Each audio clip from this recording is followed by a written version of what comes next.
Bon, je pense qu'on est en ligne. Bonjour à tous, bienvenue à SEO Square. J'espère que vous allez bien, que vous avez déjà pris un petit café ce matin. On est heureux d'ouvrir les portes de cet événement en ligne. Juste dites-nous, est-ce que vous nous attendez bien? Est-ce que le son est bon? Peut-être Vous voyez bien surtout. Enfin, on espère que vous ne nous voyez pas trop parce qu'en fait, cette crise sanitaire elle est surtout capillaire pour moi. Donc, j'espère que vous ne voyez pas trop. Ouais. Si vous avez des problèmes de connexion, n'hésitez pas à le dire parce qu'effectivement, l'équipe de CMJ est derrière. On pourra s'occuper de vous. Si vous avez des petits soucis, n'hésitez pas à leur laisser un petit message. Ok, je vois que tout va bien. Parfait. Voilà, on se présente. Moi, je suis Anna. Je suis responsable marketing communication chez SEMrush France. Et avec moi, j'ai mon collègue Jonathan. Je te laisse présenter un peu. Oui, moi, je m'occupe du content marketing chez SEMrush, donc du blog principalement, mais aussi tout le contenu qui peut être édité et publié par SEMrush en France. Ok. Avant de commencer, je voulais juste montrer quelques chiffres sur SEMrush. En fait, on est fournisseur de données et aussi, bien sûr, la plateforme de marketing digital. On existe pour plus que 10 ans déjà. On a 6 bureaux, plus de 5 millions d'utilisateurs qui nous font confiance. Après, on est très content d'être accompagné par les grosses sociétés et collaborer avec plus de 10 000 agences. Et ici, juste pour vous montrer un petit schéma en forme de ligne de métro pour voir l'évolution de la société, on a déjà 5 boîtes à outils. SEO, veille concurrentielle, PPC, social media et contenu, et de nombreuses intégrations avec les services de Google, Adobe Analytics, Yext, etc., etc. Je vois qu'il y a déjà pas mal de personnes avec nous et je laisse Jonathan gérer un petit jeu. On va arrêter avec la présentation. On va laisser un petit peu les gens arriver. Ça monte encore un petit peu, donc on va laisser les gens arriver. On va commencer parce qu'il est un peu tôt. Je pense que pour beaucoup d'entre vous, il est encore un peu tôt. Vous en êtes encore au premier café, sauf pour ceux qui ont des enfants en bas âge qui se sont réveillés à 6h30 comme moi. Mais sinon, je pense qu'il est encore un peu tôt. On va commencer pour se réveiller avec un petit jeu qu'on aime bien faire dans la fausse vie. Donc, quand on est tous ensemble. Donc là, on est dans la vraie vie sur Internet. On va faire la même chose avec un petit jeu qui s'appelle le Keyword Combat. C'est très simple en fait comme jeu. On a mis 2 mots dans notre outil Keyword Magic Tool de SEMrush qui va aller voir quelle est la popularité du nombre de requêtes sur Internet d'un terme. On va vous proposer 2 termes et vous allez pouvoir vous mettre dans la page sondage, dans le petit onglet sondage, qui est en haut à droite là, de votre écran. Vous avez un petit onglet sondage et vous allez pouvoir, par exemple, commencer avec ce premier truc. Dites-nous, à votre avis, en mars 2020, quel mot entre SEO et SEA était le plus populaire? Quel mot était le plus cherché sur Google.fr en mars 2020? Alors, vous pouvez voter sur le sondage. Je crois qu'on va voir apparaître ça. Ne vous inquiétez pas, personne ne voit votre vote. Vous ne pouvez pas être ridicule. Ok, on a déjà pas mal de votes, je pense. Alors, vous m'avez dit SEO à 87%. Eh bien, vous avez bien raison, mais pas de beaucoup, parce que comme vous le voyez, on est à 823 000 requêtes SEO contre 673 000 pour le SEA. Donc, on n'était pas si loin finalement par rapport à ça. On continue avec 2 mots-clés un peu plus dans l'air du temps, pour dire dans l'air du temps. Pangolin ou chauve-souris? Alors, lequel? Kill d'œuf ou kill de la poule? Le pangolin ou le chauve-souris? Pangolin, chauve-souris, pangolin, chauve-souris, pangolin, chauve-souris, pangolin, chauve-souris. Voilà, ça monte, le pangolin. Vous aimez tous le pangolin, vous aimez tous le pangolin. Vous aimez le pangolin, vous aimez le pangolin. Eh bien, vous avez tort, le pangolin est encore bien en dessous, avec seulement 33 100 requêtes sur Google l'an dernier, contre 74 000 pour la chauve-souris qui tient toujours la corde.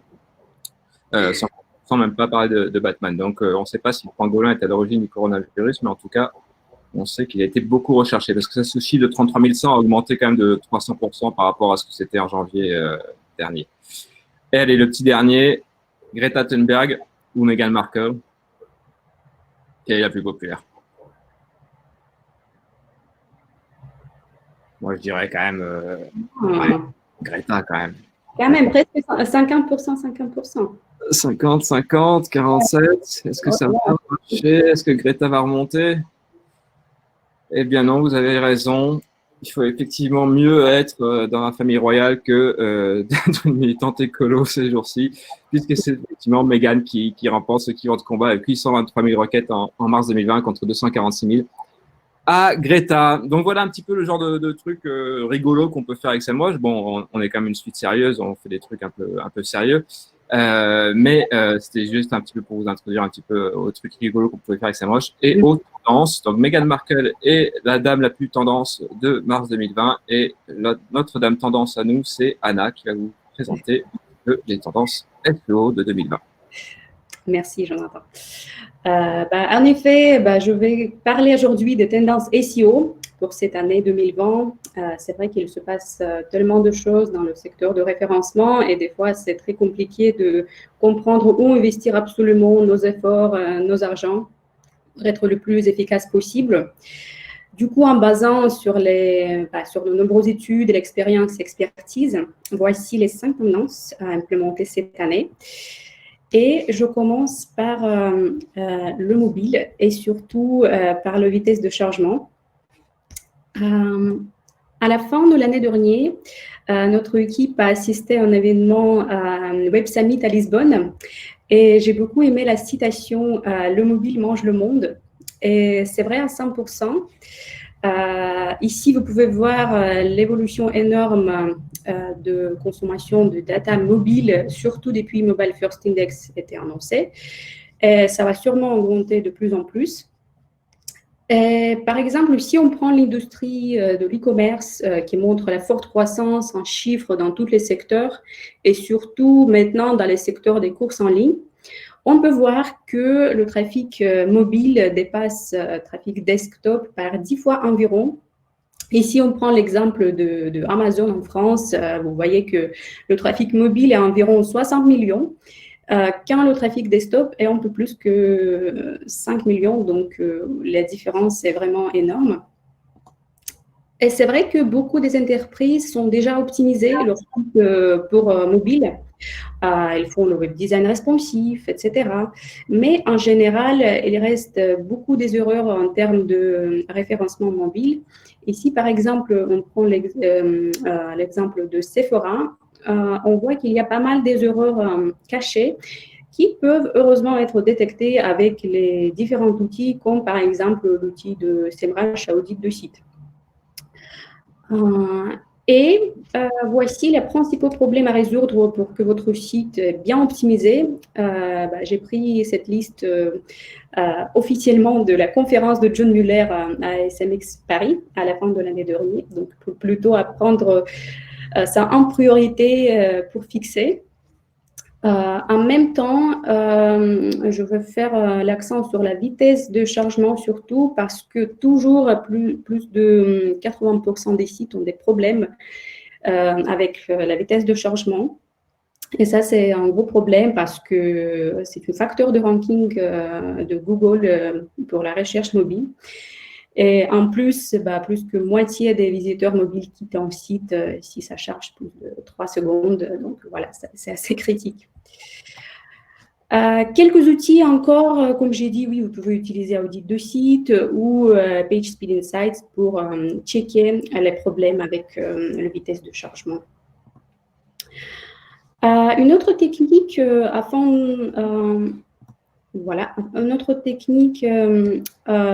d'augmenter les vitesses de vos pages stratégiques, c'est Accelerated Mobile Pages, AMP.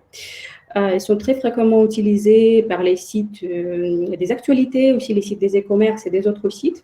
Et en effet, on peut constater que les pages AMP sont 6 fois plus puissantes en termes de ranking et aussi en termes de CTR, elles sont 2 fois plus puissantes par rapport à pages classiques.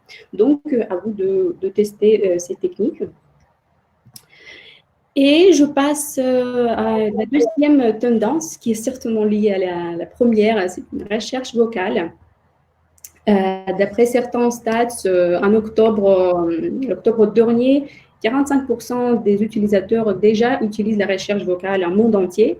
Et ce qui est intéressant, que la majorité d'entre eux viennent d'Indonésie, d'Inde et de Chine, mais certainement, ça va augmenter en Europe l'utilisation de la recherche vocale. La question est, quand les gens utilisent cette technique, apparemment quand ils conduisent la voiture, quand ils font d'autres activités, quand ils cuisinent. Mais je pense que surtout maintenant, pendant la période de confinement, les gens vont utiliser la recherche vocale de plus en plus. Et pour plonger dans le monde de voice search, nous avons fait notre propre étude. On a analysé 50 000 requêtes vocales avec 3 appareils et analysé 8 facteurs de ranking. Comme les appareils, on a pris Google Home Mini, Android Phone. Et voici la liste des facteurs de ranking qu'on a analysés. Je vais parler rapidement de la méthodologie. En fait, ce qu'on a fait, on a pris, comme j'ai dit, 3 appareils. On a programmé milliards de questions et enregistré les réponses de chacun. Et voici à quoi ça ressemble en réalité. Donc, il y avait une cabine sonorisée avec les appareils et l'ordinateur qui a tout enregistré. Et la principale conclusion qu'on a faite, c'est que 80% des réponses se trouvent dans le top 3 des résultats organiques. Et une autre chose intéressante, que nous avons trouvé que Feature Snippet et People Also Ask, c'est les seules fonctionnalités SERP qui sont importantes pour le ranking en recherche vocale. Par exemple, si on prend la requête combien d'aéroports est en France, on voit que pour la réponse d'assistance vocale est exactement la même que le feature snippet qui ressort pour cette requête en desktop. Une autre conclusion intéressante, que la longueur du texte est presque la même pour chaque appareil, donc c'est environ 42 mots. Et pour vous montrer un petit exemple que l'assistant vocal ressort quand on dit « donne-moi la définition de LOL » et voici un petit extrait de Wikipédia. Et c'est exactement 42 mots. Un petit résumé, voici les facteurs de ranking qui comptent. Et c'est intéressant que schéma et d'autres fonctionnalités SERP ne comptent pas. Et quelques actions clés pour être visibles. Alors, assurez-vous que ce site se charge rapidement.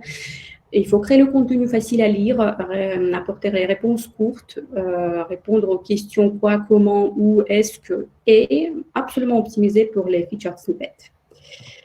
Et en fait, ça, je veux prendre comme tendance numéro 3, c'est le feature snippet et People Also Ask. Je trouve que c'est très, très important et je vais vous expliquer pourquoi.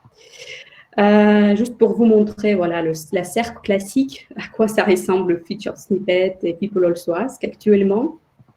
Mais en fait, nous avons récemment détecté un feature snippet super avancé où vous pouvez cliquer sur les requêtes associées dans la boîte directement. Donc, apparemment, l'internaute ne peut même pas scroller jusqu'à la fin pour trouver toutes les informations nécessaires. Et donc, il va rester dans cette boîte, il va cliquer, il va trouver toutes les informations nécessaires.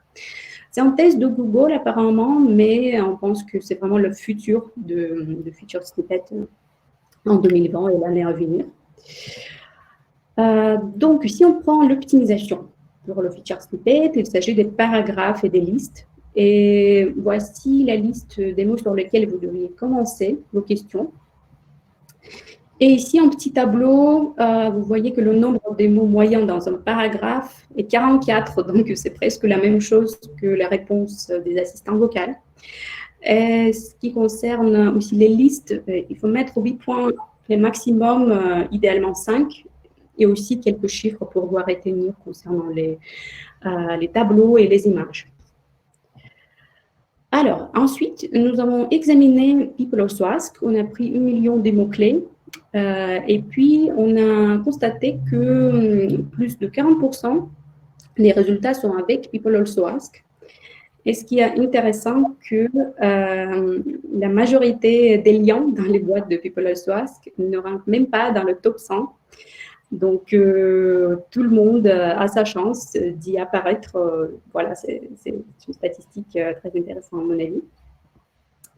Et du coup, un petit exemple de notre client, c'est le cabinet de dentisterie cosmétique en Liverpool, qui a mis en cœur leur stratégie de contenu de qualité qui répond très, très concrètement aux questions des utilisateurs. Et donc, en seulement un mois, la société était déjà dans le feature snippet pour leurs mots-clés stratégiques. Et finalement, ils ont obtenu une croissance de trafic énorme et aussi une très bonne conversion. Si on parle des outils, je vous recommande de tester un sur des publics et aussi l'outil suivi de position de SEMrush et surtout le rapport Feature Snippet qui aide à analyser en fait votre performance et votre tendance. Alors, la quatrième tendance pour cette année, c'est la recherche visuelle et voici pourquoi nous avons pris ça en priorité. En fait, c'est intéressant que plus de 60% de jeunes publics de génération Z, ils préfèrent la recherche par image à n'importe quelle autre technique. Donc, ça, c'est plutôt la stratégie pour long terme. C'est aussi intéressant que quand on met à jour le contenu, bien sûr, on met à jour les images. Et tous ensemble, ça permet d'augmenter le trafic organique par plus de 100% selon des nombres statistiques et études. Et bien sûr, si on parle de long terme, de futur, c'est vrai que le search par image peut devenir la réalité virtuelle et déjà, Google Lens peut détecter plus d'1 milliard d'objets. C'est un chiffre vraiment impressionnant. Une autre raison pourquoi l'optimisation des images est essentielle, en fait, avec Journal du Net, on fait notre étude chaque 4 mois où on analyse tout ce qui se passe dans la SERP. L'étude s'appelle Météo Google et on analyse le nombre de fonctionnalités SERP présentes actuellement. Et selon l'analyse, surtout depuis début de l'année 2019, on voit que les fonctionnalités SERP images et images carousel occupent la grande partie de SERP pour desktop, pour mobile, environ 60-70% en fonction de mois analysés. Et je voudrais vous montrer rapidement 6 étapes pour optimiser les images et puis je vous donne quelques astuces pratiques. Alors, par quoi on commence? Il faut apparemment choisir le bon format et bien sûr une taille, être sûr que c'est adapté au format d'écran. Puis, c'est très important de faire la compression de l'image et ne pas perdre la qualité. Je vais vous montrer quelques outils après. Et enfin, prioriser le fichage et tester. Concernant le format, je vous conseille d'utiliser PNG. Surtout, c'est parfait pour les captures d'écran. Voici quelques outils de compression qui peuvent vous aider de garder la qualité et ne pas perdre la vitesse de vos pages. Aussi, n'oubliez pas que votre alt texte doit être SEO-friendly. Et aussi, essayez de placer les images au centre ou en haut des pages parce que Google les donne la priorité. Encore quelques tips pour vous. N'oubliez pas surtout de checker l'autorité de votre site car Google, elle donne la priorité aux images sur le site avec un bon score. Et ça, vous pouvez checker tout simplement le score dans les nombreux outils. Chez SEMrush, nous avons notre score d'autorité. Il est intégré dans les nombreuses fonctionnalités. Donc, c'est très facile à checker et aussi suivre la tendance. Est-ce que ça augmente ou pas?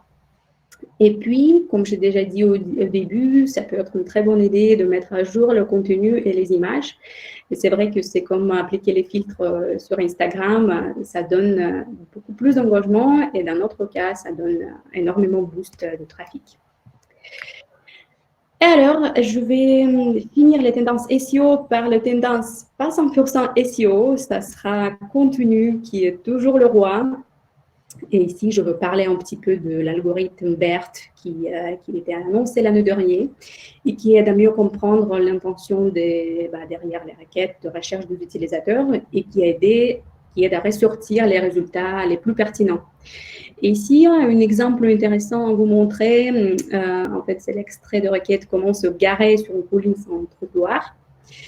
Et avant, une requête comme ça a créé une confusion dans le système de moteur de recherche parce que le mot sans était ignoré et c'était le mot trottoir qui était pris en priorité. Donc, au final, l'image, le feature snippet ressorti était le stationnement sur une colline avec un trottoir. Mais avec BERT, ça sera une autre chose. Ça sera un autre mécanisme et il y aura une requête, il y aura un feature snippet pardon, qui montre exactement ce qu'il faut faire et le plus pertinent possible pour les utilisateurs. Alors la question, c'est qu'est-ce qu'on doit faire, comment réagir sur cette mise à jour? En fait, il n'y a pas de recette magique. Il faut sans doute continuer à créer le contenu pertinent, contenu unique, contenu optimisé et surtout créer le contenu pour les humains et pas pour les robots. Et du coup, dans la deuxième partie de cette conférence, Jonathan vous montrera plein de techniques et astuces sur l'optimisation de contenu et sur le contenu marketing en général. Donc, merci. Je passe la parole à Jonathan. Merci Anna pour la présentation et la transition hyper facile pour aborder les tendances du content marketing. Alors, avant toute chose, oui, donc ce sont des tendances assez générales qu'on vous présente ce matin. On est le premier event de CSO Square. On ne voulait pas rentrer trop dans les détails non plus. Donc, on va rester assez générique. Vous inquiétez pas pour ça. Si vous avez des questions, vous pouvez les poser aussi dans l'onglet questions du chat, parce que vous avez un onglet spécifique pour ça.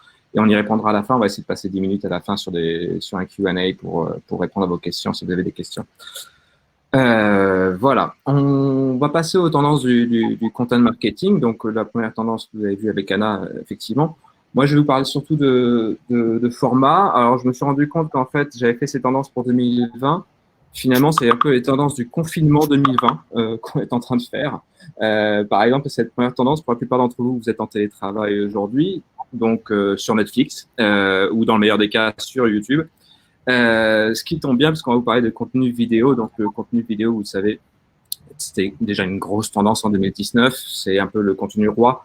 82% du trafic web global sera vidéo en 2021. Vous avez ces stats, 62% des recherches Google incluent la vidéo, 6 fois plus de partage pour les tweets comportant une vidéo que ceux avec une image et 3 fois plus que ceux avec un GIF. Ce sont des stats assez importants. Quand on parle de vidéo en 2020, par contre, il faut arrêter de penser que c'est juste le webinar basique ou le tuto basique sur YouTube. On a des possibilités assez impressionnantes aujourd'hui en 2020 en termes de vidéos, que ce soit des interviews behind the scenes, que ce soit des vidéos 360. Bon, là, c'est un PDF, donc ça va pas défiler, mais cette vidéo National Geographic est une vidéo 360 qui tourne un petit peu comme ça, ou même l'intrusion de la réalité virtuelle dans la vidéo avec cet exemple de Prada qui vous permet d'habiller finalement un modèle avec les modèles Prada pour voir ce que ça donne. Donc aujourd'hui, on a des possibilités qui sont quand même assez impressionnantes en termes de vidéo. Il n'empêche qu'effectivement, il y a toujours beaucoup d'obstacles, que ce soit des obstacles de temps, des obstacles de ressources, des obstacles de budget pour produire de la vidéo. C'est vrai que c'est pas évident, même si on a de plus en plus d'outils qui se démocratisent, que ce soit des outils gratuits comme Animatron, que j'aime beaucoup, ou Lightworks, ou des outils pro qui sont aujourd'hui utilisables par tout le monde, même par moi. Donc, si moi j'y arrive, c'est que vous pouvez vous y arriver aussi à faire de la vidéo potable aujourd'hui. Pour ceux à qui ça fait encore un peu peur de faire de la vidéo parce qu'ils trouvent ça trop compliqué, on peut toujours se brancher sur le podcast. Le podcast qui est, pour moi, à mon sens, la grosse tendance de 2020. Plus 57% de podcasts en 2019, donc c'était en train de monter. Un quart des Français, on va dire un quart des internautes français qui écoutent un podcast au moins une fois par mois et 1 milliard de revenus publicitaires pour le podcast prévu en 2021 pour vous convaincre un petit peu du potentiel des podcasts qui a une audience jeune, CSP+, et francilien.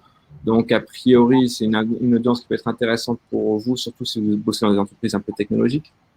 Ce sont des gens qui vont être un petit peu intéressés par vos produits. Donc, c'est une audience assez captive, surtout, qui est intéressante pour le podcast. Captive, pourquoi? Parce que le podcast, là, le gros avantage du podcast par rapport à la vidéo, c'est que il ne vous demande pas une attention visuelle permanente. Donc, vous pouvez faire autre chose. Par exemple, vous écoutez un podcast, Alors, on en parlait avec Grégory Pouy de l'excellent podcast Blanc l'autre jour, même si ça a un petit peu baissé pendant le confinement, parce que du coup, les gens ont le temps de regarder de la vidéo. Donc, du coup, effectivement, le podcast reste marginal par rapport à la vidéo pour répondre à la question d'Erwan en direct sur le chat, dans ce sens où, effectivement, pendant ce confinement, on repart sur de la vidéo. Mais en général, quand vous allez au boulot, quand vous êtes au travail, vous pouvez pas forcément regarder une vidéo. Par contre, vous pouvez écouter un podcast en même temps que vous bossez, ou en même temps que vous marchez, ou en même temps que vous allez courir, ou ce genre de choses.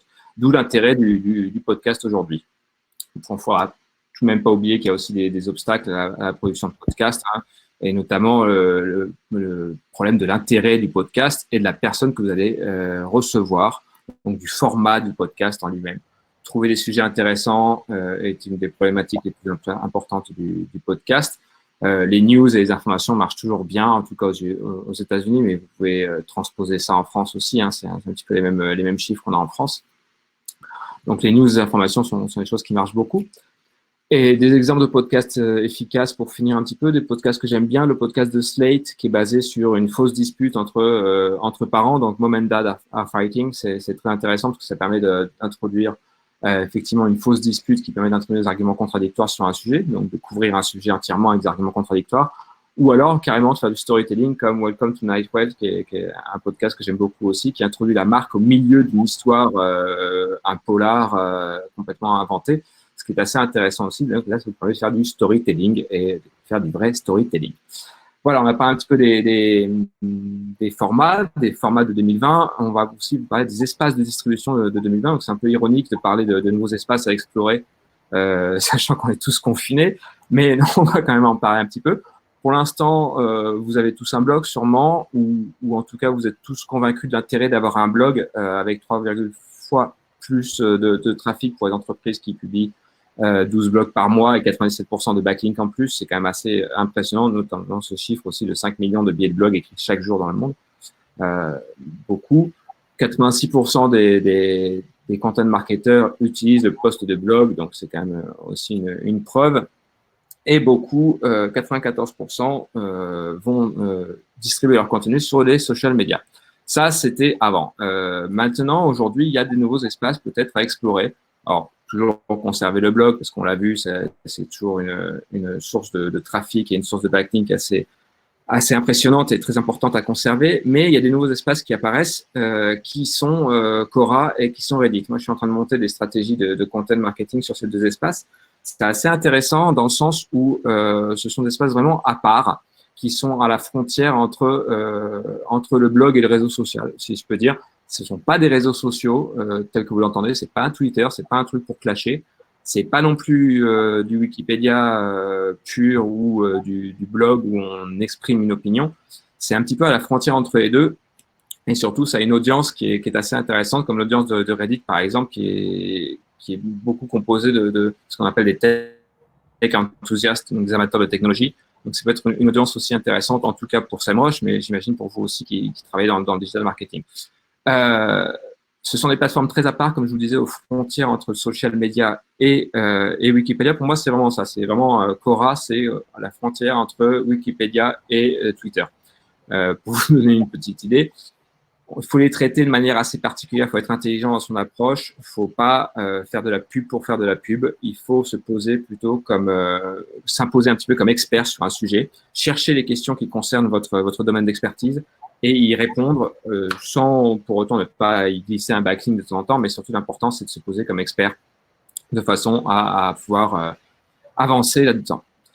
Voilà un petit peu pour cette deuxième tendance. On va parler de la tendance numéro 3 qui est le newsjacking, qui est ma tendance préférée de 2019, de 2018, de 2022, de tous les temps. Vous savez quel est le pire cauchemar du content marketer, à part de se rendre compte en période de confinement que sa capacité d'écriture est inversement proportionnelle au volume sonore de son gamin. Le pire cauchemar du content marketer, ça reste aujourd'hui quand même la page blanche. Donc, pour contrer ce cauchemar de la page blanche, il y a plein d'outils qui existent. On a cité le Answer the Question tout à l'heure. On a aussi le Topic Research de SEMrush que vous voyez ici à l'écran, qui peut vous donner des idées de contenu. On peut aussi, dans les vieux pots, faire les meilleures recettes en s'occupant uniquement de faire un agenda calendaire. en prenant des journées mondiales, le dimanche de Pâques, ce genre de choses. Ces événements qui reviennent tous les ans et tout simplement faire du marronnier, hein, faire du sujet marronnier. Donc c'était ce qu'on faisait avant, à l'ancienne, mais ça suffit plus aujourd'hui. Et aujourd'hui, il est temps de se mettre au newsjacking, je pense. Le newsjacking, qu'est-ce que c'est? Le newsjacking, c'est comme le carjacking, sauf qu'à la place des voitures, vous mettez des news, tout simplement. En parlant pour vous donner un exemple français, parce que là j'ai des exemples américains qui sont affichés, mais pour vous donner un exemple français, Sixt, en parlant de voiture, la location de voitures Sixt sont effectivement un peu passés maîtres dans l'art du newsjacking. Vous vous rappelez sans doute leur publicité, Monsieur Hollande, évitez les scooters la prochaine fois, louer une voiture avec des vitres teintées. Voilà, ça c'est typiquement après l'affaire avec, je ne me rappelle plus le nom de l'actrice. Bref, vous avez suivi. Ça, c'est typiquement du newsjacking réussi de la part de Six, qui sont très bons là-dedans. Un petit peu comme cette publicité d'Oreo qu'ils avaient tweeté en plein coupure d'écran pendant le Super Bowl, Power No Problem, donc très très intéressant. Julie Gaillet, merci Margot pour Julie Gaillet, j'étais à la rue là-dessus. Donc voilà, donc faire du newsjacking, c'est important aujourd'hui, et faire du newsjacking sauvage, c'est très important, mais il y a des règles. Dans l'anarchie, il y a des règles. La règle numéro 1, c'est de toujours choisir votre bon sujet. Donc, comme Six s'est concentré sur la politique, par exemple, ils ne suivent que la politique, ils sont curieux de tout ce qui se passe sur la politique, donc ils sont hyper réactifs par rapport à ça. C'est important d'être réactif pour la règle numéro 2, être dans le bon timing toujours, ni trop tôt, parce que si vous êtes trop tôt, tout le monde s'en fout. Si vous êtes trop tard, vous êtes trop tard, et tout le monde s'en fout aussi. Donc, il faut être dans le bon timing quand on fait du newsjacking. C'est donc juste après que la news soit apparue. Donc, il faut être curieux et réactif. Et la règle numéro 3, qui est sans doute la plus importante pour faire du newsjacking, soyez critique et autocritique par rapport à vous-même. Parce que ça peut être très dangereux, comme le dit Romain sur le chat. Ça peut être très dangereux, comme vous avez cet exemple de Sears qui avait tweeté ça juste après l'hurricane Sandy, l'ouragan Sandy, qui avait commencé à tweeter nous, on a des matelas si vous avez tout perdu. C'était pas très malin, c'était un peu de mauvais goût. En cette période de confinement et de coronavirus, ça peut être assez dangereux de faire du newsjacking sauvage là-dessus. Donc, la solution, si vous ne sentez pas de faire du newsjacking sauvage parce que vous trouvez ça un peu dangereux, c'est de faire du newsjacking d'anticipation. Ce que j'appelle le newsjacking d'anticipation, c'est de prévoir les tendances du futur. C'est assez facile parfois, comme c'était facile pour nous de prévoir, par exemple, sur cette diapositive, la sortie de Game of Thrones, la dernière saison de Game of Thrones l'an dernier. On avait prévu ça, c'était prévisible longtemps en avance, donc on avait sorti sur le blog de SEMrush et sur l'outil SEMrush, on avait sorti une fausse carte CPC du coup par clic avec une carte de Westeros où vous pouvez chercher les mots-clés assurance cheval, est-ce que les Lannister payent leurs dettes? Oui, toujours. La réponse est oui, toujours. King's Hand Insurance Policy et ce genre de choses. Voilà, on s'était beaucoup amusé avec Game of Thrones. Et donc, en 2020, qu'est-ce que je vous conseille en newsjacking d'anticipation? Restez curieux, soyez créatif et soyez organisé, parce qu'être créatif, c'est surtout être organisé, malgré ce qu'on peut penser. Donc, organisez-vous. Vous pouvez profiter de ce calendrier du content marketing que je vous ai mis sur le blog de SEMrush. Vous avez qu'à taper 2020 calendrier du content marketer et vous allez le trouver. C'est un calendrier sur lequel je vous ai répertorié plein d'événements qui sont pas forcément dans les événements calendaires, qui sont pas des marronniers, comme les 270 ans de la mort de Bach, la mort de Luis Mariano, Ghostbusters 3. Tiens, la sortie de Ghostbusters 3, ça peut être l'occasion de faire un newsjacking d'anticipation, donc de prévoir qu'avec la sortie de Ghostbusters 3, vous pouvez axer sur les fantômes à votre communication sur les fantômes, par exemple, pour juillet 2020. C'est un exemple comme un autre. Voilà, je pense qu'on a pas mal, on arrive vers la fin de nos tendances. On va finir rapidement avec deux tendances sur la globalisation du content marketing. On parle beaucoup de globalisation en ce moment et surtout de déglobalisation avec le coronavirus. Quand je parle de globalisation du content marketing, c'est surtout de globalisation du métier de content marketer. À savoir, c'est quelques stats que je vous laisse lire en même temps que je parle. Globalisation du métier de content marketer, c'est qu'aujourd'hui, un content marketer comme moi, comme certains d'entre vous, on n'est pas des écrivains, on n'est plus des journalistes comme c'était le cas avant, on n'est plus des poètes surtout. Je pense qu'aujourd'hui, on est de plus en plus conscient qu'on doit être aussi des spécialistes du social media, qu'on doit être aussi des spécialistes de stratégie SEO, qu'on doit être aussi des spécialistes de sales, de recentrer, de travailler avec le service vente de notre entreprise. Dans notre rapport sur l'état du content marketing, que vous pouvez aussi trouver sur SEMrush, on parle beaucoup de globalisation du content marketing. On parle beaucoup de globalisation du métier de content marketer. À savoir, c'est quelque chose qui On a vu notamment ces statistiques, 75%, pour 75% des gens que nous avons interviewés, l'objectif prioritaire du marketing de contenu en 2020 est de générer des listes de qualité et d'attirer plus de trafic vers votre site web pour 71%, ce qui est bien la preuve que les mentalités sont en train de changer par rapport au métier de content marketer. Quant aux métriques clés, 67% pensent que l'optimisation pour les moteurs de recherche fait partie des choses les plus importantes dans le métier du content marketer aujourd'hui. Voilà, c'est bien encore une preuve de la globalisation de ce métier et du fait que ce métier est en train de changer. Sur SEMrush, on a un petit peu suivi cette tendance-là, on a anticipé cette tendance-là peut-être parce qu'on a des outils qui me permettent à moi en tant que content marketer SEMrush, et j'utilise ces outils tous les jours, de faire à la fois du SEO avec le SEMrush SEO Writing Assistant que vous voyez sur la droite de votre écran, qui me permet d'optimiser mes textes pour le SEO, d'utiliser Social Media Tracker pour surveiller mes posts sur les réseaux sociaux pour voir comment est-ce qu'ils fonctionnent et les copier, les dupliquer si jamais, de surveiller la concurrence avec Market Explorer et de mettre en lien avec les services ventes de SEMrush. Voilà, il y a plein de choses aujourd'hui qui font que je pense qu'on est sur une globalisation de ce métier-là. Et je le disais à mes élèves, et je vous conseille, profitez de ces moments peut-être de chômage partiel pour certains d'entre vous, pour vous former et pour vous auto-former. Il y a plein d'outils pour s'auto-former. Il y a plein de plateformes qui proposent des tutoriaux et des académies comme l'Académie SEMrush qui vous permettent de vous former au SEO, par exemple, assez rapidement. Donc, profitez-en de ces petits temps de liberté que vous avez, entre guillemets, liberté toujours. Et enfin, la dernière tendance, on va faire très, très vite parce que je pense qu'on va être à la bourre après pour les Q&A. Des nouveaux outils qui changent notre approche stratégique, c'est un petit peu la suite de cette globalisation du métier de content marketer. Le métier de content marketer aussi changé. On n'est plus des créatifs comme avant. May the force be with you, c'est très drôle, c'est très marrant, mais c'est pas seulement être créatif, être un content marketer aujourd'hui, c'est aussi s'intéresser à la data. Quand on pense que 71% des spécialistes pensent que leur utilisation de la data est pauvre ou inexistante en 2019, ça fait un peu froid dans le dos, sachant que c'est quand même très, très important de savoir ce que fait la concurrence, savoir ce que vous faites, vous, quelles sont les performances de vos contenus, afin de pouvoir les dupliquer, de pouvoir dupliquer en tout cas les bonnes pratiques que vous pouvez avoir. Je vais passer très rapidement sur ces slides, mais vous pourrez les retrouver ensuite, les slides, on vous les donnera tous après ce webinaire. Toutes les tactiques de marketing de contenu les plus efficaces utilisées par votre équipe en 2019, on le voit encore. Traffic earnings, leads, ce sont toutes les métriques qu'un content marketer doit aujourd'hui être conscient de ces métriques-là, de son trafic, du nombre de leads, du nombre de sessions de vues de page, toutes ces métriques de taux de rebond, très important de savoir quel est le taux de rebond de vos pages pour améliorer votre contenu. Donc aujourd'hui, on ne peut pas faire du content marketing sans de la data.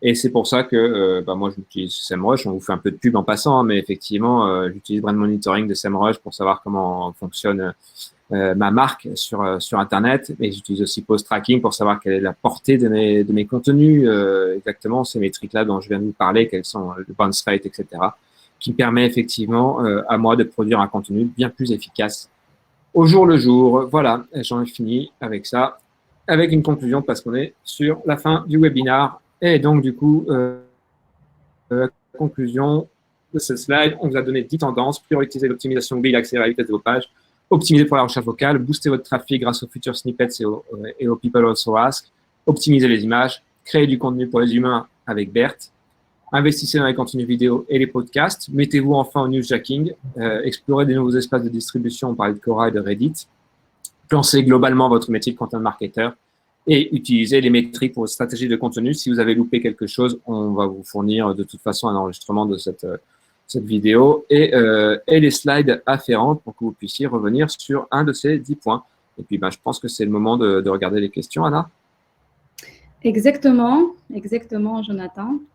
La question en fait la plus populaire, est-ce qu'on peut partager le slide après la présentation? C'est vrai que oui, c'était un peu vite et on a essayé de fournir le maximum d'informations importantes pour vous. Mais bien sûr, on va partager les slides et les sources des data pour vous. Du coup, il y avait une petite question sur est-ce qu'on peut lancer un audit de site seulement pour mobile? J'ai déjà répondu sur le chat que oui, bien sûr, vous pouvez choisir l'appareil avant le lancement d'audit de site, donc ça, il n'y a pas de souci. Il y a pas mal de questions sur AMP. C'est vrai que c'est un sujet assez large et beaucoup discuté. Je pense que on n'a pas beaucoup de temps de parler de ça. Après, je peux partager après quelques ressources, les études de cas sur notre blog, quelques webinaires intéressants par rapport à AMP. Parce que voilà, c'est un sujet à discuter pas pour 10-15 minutes, c'est sûr. Après, Jonathan, tu as trouvé quelques questions. Google tient-il compte des podcasts SEO? Très mal pour l'instant, hein. L'optimisation des podcasts pour SEO, c'est encore un peu compliqué. L'optimisation des contenus afférents au podcast, c'est le même que n'importe quelle optimisation de blog, hein, c'est-à-dire sur l'optimisation du texte qui accompagne ce podcast. Voilà. Après, c'est encore quelque chose qu'effectivement, on n'a pas forcément, en tout cas nous, on sait que Google les prend en compte, mais comment, c'est encore quelque chose d'assez flou, encore plus flou que le SEO en général. Donc, c'est quelque chose qui sera à creuser, Philippe. Je suis désolé de pas pouvoir te donner de réponse très précise, mais je promets de faire un article sur ça, parce qu'on doit faire un article sur l'optimisation vidéo. J'en profiterai pour glisser, j'espère, plus qu'une partie sur l'optimisation des podcasts et dans pas longtemps sur le blog de SEMrush. Voilà. Je redescends un peu. Juste, oui, il y avait quelques questions au début, comme ça, j'ai les noté pour ne pas perdre. Il y avait des questions sur les données de feature snippet de 44 mots. Est-ce que c'est uniquement pour la France ou c'est anglais? Ça, c'est en fait les statistiques pour le marché anglais. Mais on a prévu à faire l'étude globale, j'espère que cette année. Donc, restez avec nous et suivez les actualités. Après, oui, concernant l'Authority Score, il y avait quelques questions sur les critères qu'on prend pour le mesurer sur SEMrush. En fait, le score est basé sur le nombre de backlinks, sur les domaines référents, sur le trafic organic search et sur d'autres data complémentaires. Les trois importants, c'est les backlinks, les domaines référents et le trafic organic search.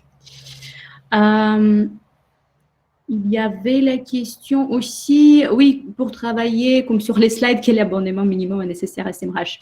Je conseillerais plutôt l'abonnement Gourou, parce que surtout la partie la partie que Jonathan a montrée, c'est avec notre boîte à outils Content Marketing.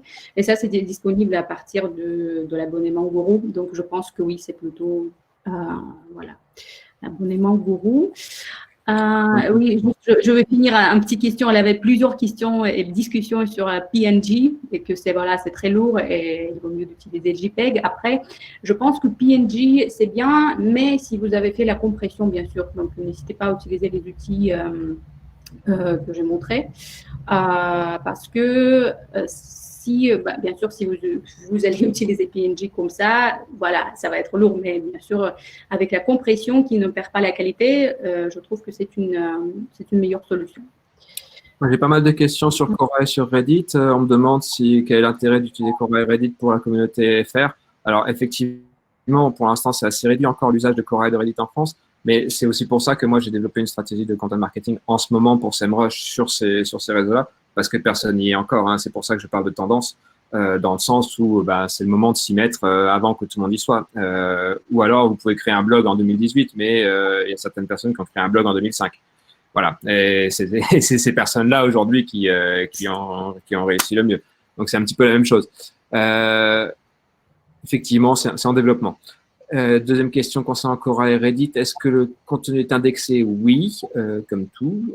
En termes de backlink, c'est du nofollow, bien sûr. Oui, c'est du nofollow. Pas non plus s'attendre à ce que vous ayez du nofollow partout. Voilà. Qu'est-ce que des calendriers content par secteur? C'est une question de Cécile. Je ne comprends pas effectivement ta question, Cécile. Y a-t-il des calendriers content par secteur d'activité, par secteur? Je peux vous donner le lien, vous fournirez le lien du calendrier du content marketer et puis vous me direz si c'est ça que vous cherchiez. Je vais te répondre, Cécile Dard, directement. Hop, pardon. Je n'ai pas répondu en direct. Bon, ok. Dans le chat. Voilà. Et puis, c'est tout. Est-ce que tu as vu d'autres questions, Anna, ou c'est Oui, j'ai essayé de voir les questions qui étaient les plus populaires avec avec les chiffres, avec le nombre de personnes votées pour ces questions. Du coup, quel est le meilleur outil pour optimiser SEO sur un WordPress? C'est une bonne question. Après, je peux vous conseiller quelques plugins. Sur SEMrush, par exemple, nous avons SEO Writing Assistant, le plugin pour WordPress. Donc, à vous de tester et laisser en feedback.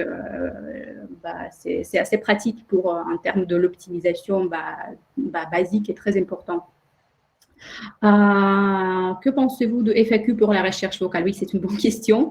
Selon notre étude qu'on a fait l'année dernière pour la recherche vocale, nous n'avons pas ressorti l'information intéressante, mais effectivement, je pense que cette année, quand on va faire le refresh de notre étude, on va trouver que oui, comme People Also Ask, que le FAQ, ça peut être aussi le truc influent pour le ranking.